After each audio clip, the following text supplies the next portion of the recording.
And our health is so tightly bound to how we use our bodies, how much we use our bodies. So the physical becomes the most important variable or factor.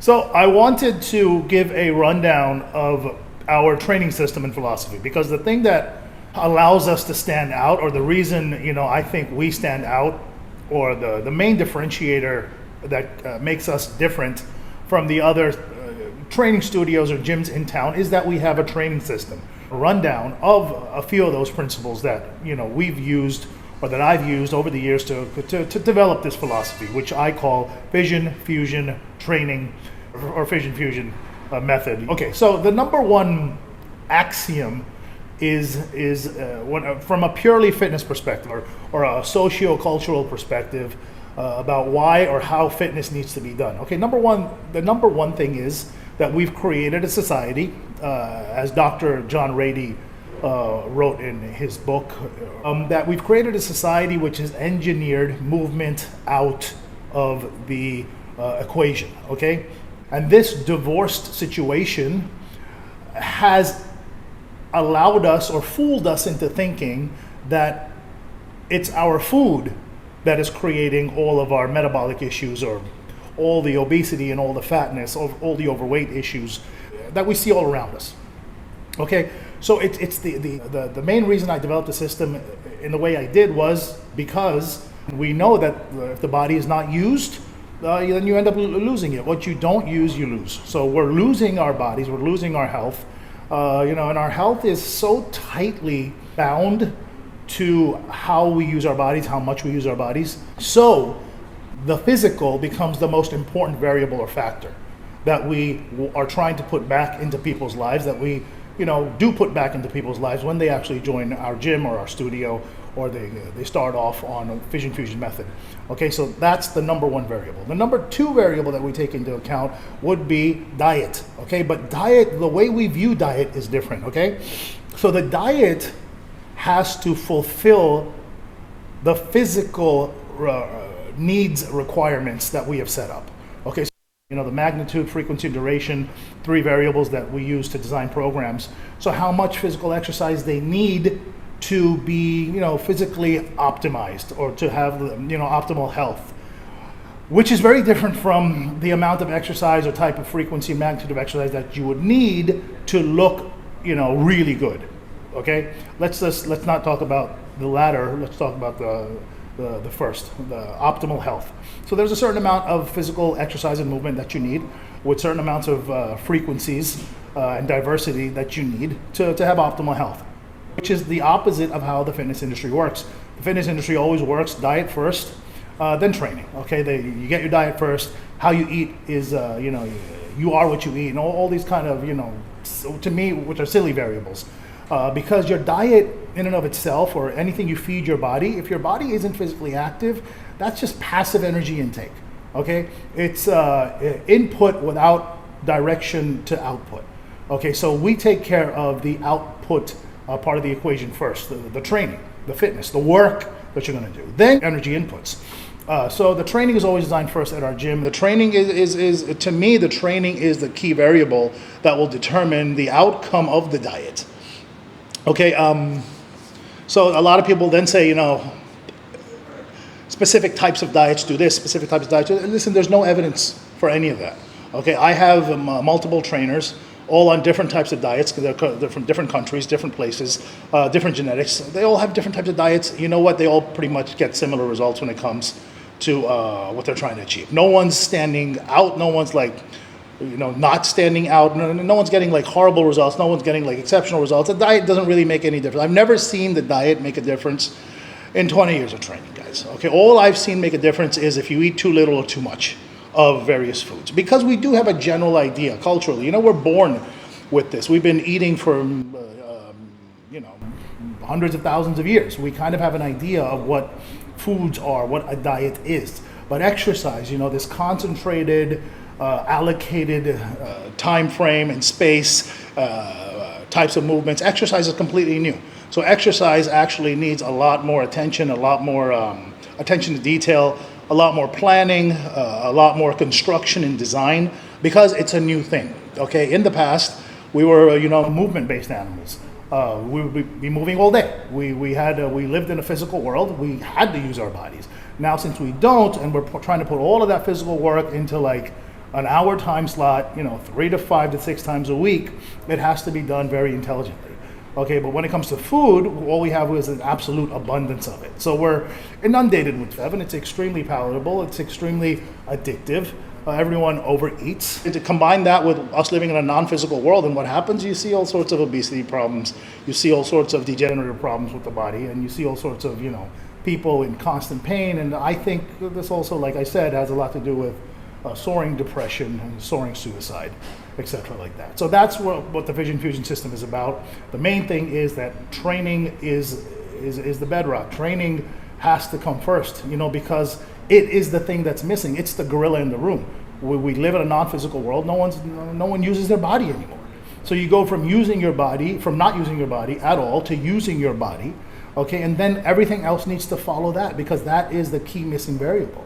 Everyone's looking for a magical diet or a magical way to eat the foods that are available, and it's not working, okay? 97% of diets fail.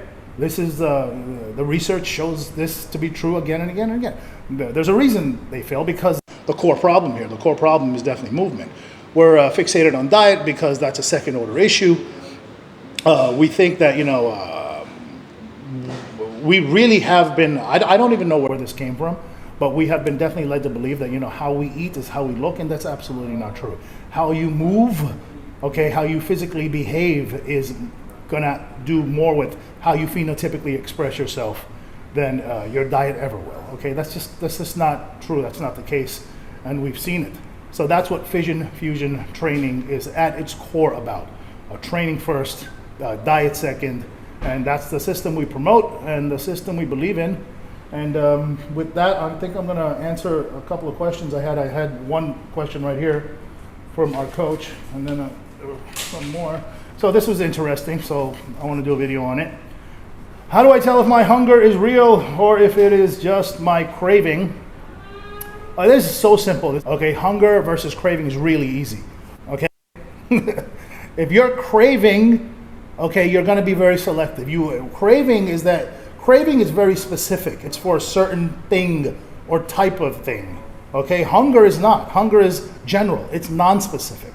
If you're hungry, you're going to put anything in your mouth. That's real hunger. When you're that hungry, that's when you're actually losing fat. Okay? If you're craving, you're probably not in a physiological state where you're actually lipolytic, where you're losing fat. You're not losing fat. So hunger is general. You'll eat anything that's available. Craving is specific. It's a specific thing. And you can test yourself with this if you want to differentiate between hunger and craving. The next time you're on a diet and you're like out of control hunger, try to eat a chicken breast or a broccoli. Okay, if you're hungry, really hungry, you're gonna have that chicken breast and broccoli. And if it's craving, you're gonna be repulsed by it. And be like, get that out of my face. All right, so fasting. Since there has been recent research coming out that fasting is not as great as we thought it was. So I wrote a Twitter post which was fasting is artificial starvation. Okay? Artificial starvation. Okay? I think there is a huge difference between the benefits we accrue through actual demand, meaning when there's an actual lack of food and you can't eat, or when there's a lack of availability of food and you can't eat, and resisting food. Okay? I think resisting food, because I come from a mentation perspective, so everything's idealistic. So what I'm saying is everything's mental. So resisting food to accrue the benefits of fasting, I think, is probably a net negative. Okay? I don't think the same physiological state is going to be induced or achieved. And I think it's going to create problems. And, there's 2 good new research papers out that show that, it's more beneficial for various reasons, to have small amounts of food throughout the day compared to having a larger meal at the end of the day. So the research is coming out now. That's something I suspected for a long time.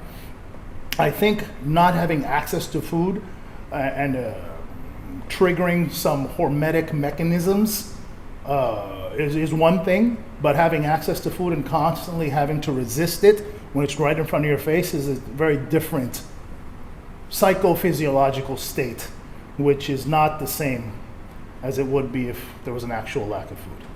Listen, guys, there's been a recent research paper that shows, metabolism, what we thought for so many years, the entire fitness industry did, that metabolism drops at around 30-ish, 35-ish, 40-ish, starts to decline, drop, and that was the reason everyone was losing muscle, getting weaker, putting on fat.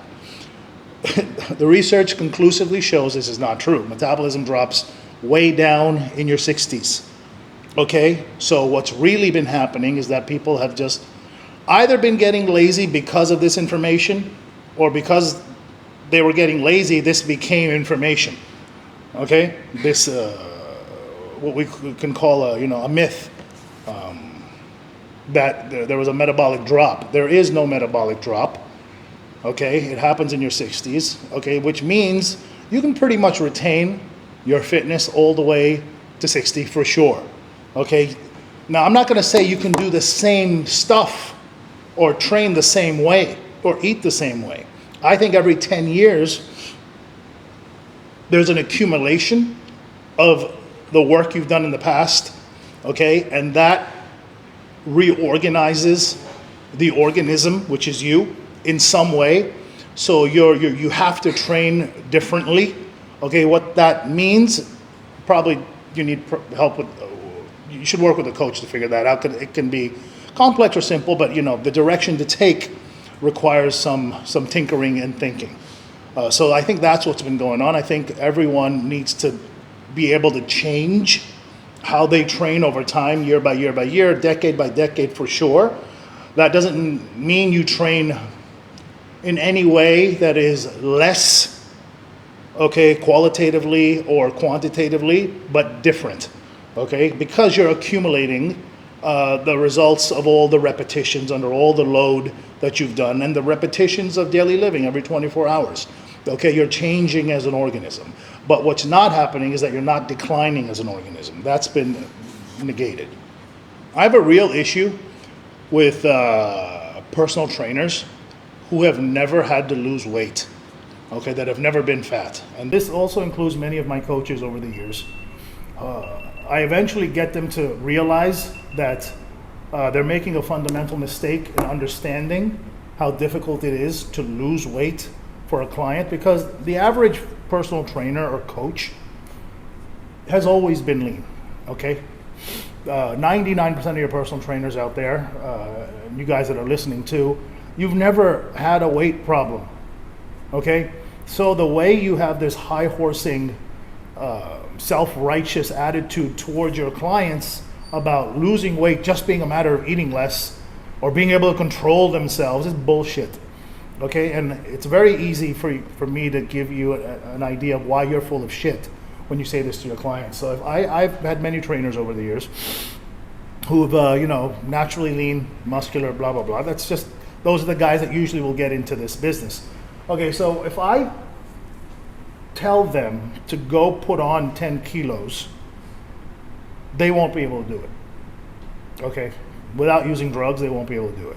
I don't know why they don't invert that and understand that that's how difficult it is for the fat person, okay, for the person with a weight problem to drop 10 kilos.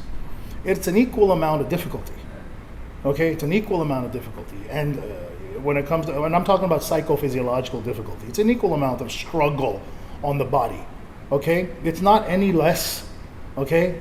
Because if you could put on 10 kilos as easily as you think your clients can take off 10 kilos, you would, Mr. Personal Trainer, because being bigger and badder and more muscular is good for business and it's good for you, but you guys can't do it. So if you're a trainer, if you have trainers out there, guys, if there is anyone listening with a trainer, and if they don't respect the fact that it's extremely difficult for you to drop weight, come back at them with this. Say, why don't you put on 10 kilos? Okay, and I'll keep paying you, and don't worry about my weight loss. They won't be able to do it. It's equally difficult to put on weight. Okay, you could try to explain it via body weight set point theory, which probably has some validity to it. But I think there's plasticity and malleability to that as well. I think there's a degree of flexibility in those constraints. But although in general it might be true. If you look at the research, it seems like weight is as biologically determined, I'm being very careful with my words, as height is. Okay? So there's nothing much most people can do about it. Yes, you can control your calories and all that, but there's how successful have people been with that? I think the number one reason people quit exercise is because they get bored. Okay, so there are two things here. Number one, and I'm gonna be very sexist. So women and men both can get bored. Women get exponentially more bored more often, quicker than men do with exercise. So the solution for women when it comes to fitness would be to probably train in a group, okay, with other women. Okay, here, so you can have some sort of variance factor continually.